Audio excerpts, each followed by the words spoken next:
tight shoulders is quite a common problem. But there is a sequence of movements that you can actually do to release tension all around through the shoulders, your chest, neck, and upper back. So let's do this together. For that, lie on your back with your legs bent, feet flat on the floor, knees pointing towards the ceiling. Float the arms up, then bend your arms at the elbows, holding onto each elbow with the opposite hand, making a frame above you there. Begin to take your elbows from side to side to notice how far they go to each side. Notice any tension through the shoulders, through the upper back. What stops you from going further?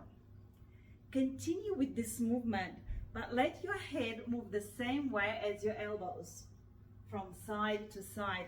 And you might already notice that your elbows are going a little bit further in each direction. Make sure that you breathe with that. So perhaps you are breathing out as you go to the side, breathing in as you come back through the center, breathing out going the other way. Now include your knees. Take your knees the opposite way to your elbows. So your knees and your head move in one direction, your elbows are going the opposite direction. So that's head and knees together one way, elbows the opposite direction. And you are still breathing easily with that. Now change again. So this time, take your head and elbows together, knees the opposite way. So head and elbows together, knees the opposite way. Then change again.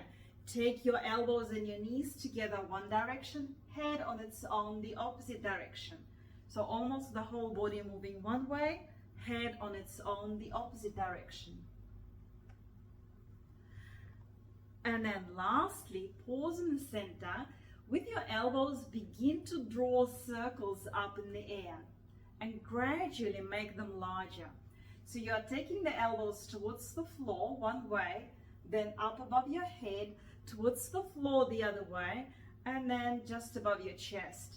And if your neck is fine, you can tuck the chin and roll the head forwards when the elbows are above your chest, resting the head when the elbows are going above your head. You move in one direction like this, and then back the other way. A few times. And then check, pause, and take your elbows only from side to side. And notice whether they go further to each side, whether perhaps there is more flexibility and freedom through your shoulders, through your neck and upper back. And hopefully the answer is yes, and you found this beneficial. So please consider liking this video, subscribing to my channel, and this has been Anna. Happy practicing. It has been Anna. Happy practicing.